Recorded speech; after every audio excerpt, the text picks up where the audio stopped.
নমস্কার। নাগরিক মনে সবাইকে স্বাগত। স্কুলে মোবাইল বন্ধে কড়া দাওয়াই মধ্যশিক্ষা পর্ষদের।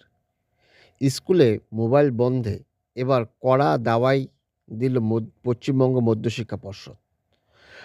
রাজ্যের স্কুলগুলিতে পড়াশোনার পরিবেশ আরও ভালো করতে এবং শৃঙ্খলা বজায় রাখতে এই সিদ্ধান্ত নেওয়া হয়েছে বলে জানিয়েছে পশ্চিমবঙ্গ মধ্যশিক্ষা পর্ষদ।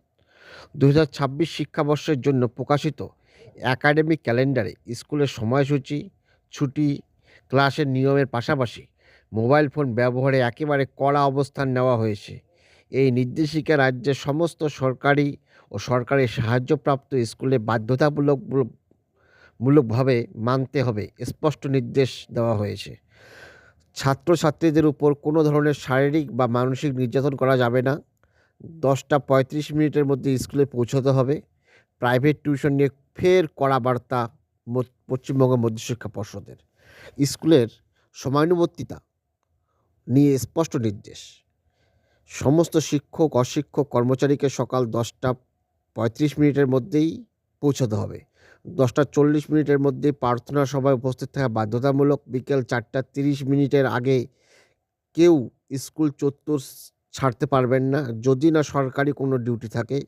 পর্ষদ জানিয়েছে, ছাত্রছাত্রীদের উপর কোনো ধরনের শারীরিক বা মানসিক নির্যাতন করা যাবে না। মারধর বা বকাঝকার মাধ্যমে শাস্তি দেওয়ার বদলে সংশোধনমূলক ব্যবস্থা নিতে হবে। প্রাইভেট টিউশন নিয়ে ফের কড়া বার্তা। স্কুলের শিক্ষকরা ব্যক্তিগত লাভের জন্য প্রাইভেট টিউশন বা অন্য কোনো ব্যবসার সঙ্গে যুক্ত থাকতে পারবেন না।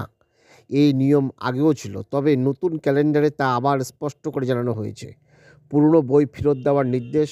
নতুন ক্লাসে ওঠার পর মাধ্যমিক স্তরের ছাত্রছাত্রীদের বিনামূল্যে পাওয়া পুরনো পাঠ্য বই স্কুলে ফেরত দিতে হবে। প্রধান শিক্ষকদের দায়িত্ব থাকবে সেই বইগুলির নিয়ম মেনে প্যাক করে সংশ্লিষ্ট দপ্তরে ফেরত পাঠানোর।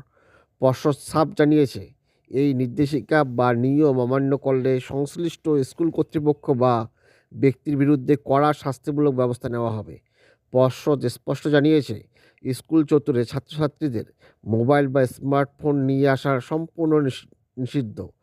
আগে অনেক স্কুলে অলিখিতভাবে এই নিয়ম মানা হলেও এবার তার লিখিত নির্দেশ হিসাবে জারি করা হলো।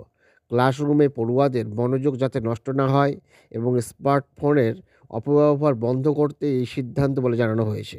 শুধু ছাত্রছাত্রী নয়, শিক্ষক শিক্ষিকাদেরও ক্ষেত্রে মোবাইল ব্যবহারে কড়া নিয়ম বেঁধে দিয়েছে পর্ষদ। পর্ষদের নির্দেশিকা অনুসারে ক্লাসরুমে মোবাইল রাখা যাবে না। শিক্ষক শিক্ষিকারা ক্লাসরুম বা ল্যাবরেটরিতে থাকাকালীন মোবাইল ফোন বা ব্লুটুথ ডিভাইস ব্যবহার করতে পারবেন না। পঠন পাঠনের সময় শিক্ষকের ফোনে মনোযোগ দিলে ছাত্রছাত্রীদের ক্ষতি হতে পারে, এই কারণে এই নিয়ম। যদি কোনো শিক্ষক পাঠদানের জন্য মোবাইল ফোনকে টিচিং এইডস হিসেবে ব্যবহার করতে চান, তাহলে আগে থেকেই প্রধান শিক্ষকের কাছে লিখিত অনুমতি নিতে হবে। অনুমতি ছাড়া ক্লাসে মোবাইল ব্যবহার করা যাবে না। পশ্চিমবঙ্গ মধ্যশিক্ষা পর্ষদের তরফে 2026 শিক্ষাবর্ষের বার্ষিক একাডেমিক ক্যালেন্ডার প্রকাশ করা হয়।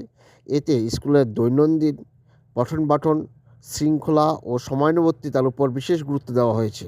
পর্ষদের লক্ষ্য ছাত্রছাত্রীদের পড়াশোনায় মনোযোগ বাড়ানো এবং স্কুলে একটি সুষ্ঠু পরিবেশ তৈরি করা। অর্থাৎ 2026 মধ্যশিক্ষা পর্ষদের যে একাডেমিক ক্যালেন্ডার, সেখানে মূল বিষয় ছাত্রছাত্রীদের সঙ্গে শিক্ষকদেরও মোবাইল ফোন ব্যবহার করা নিষেধ।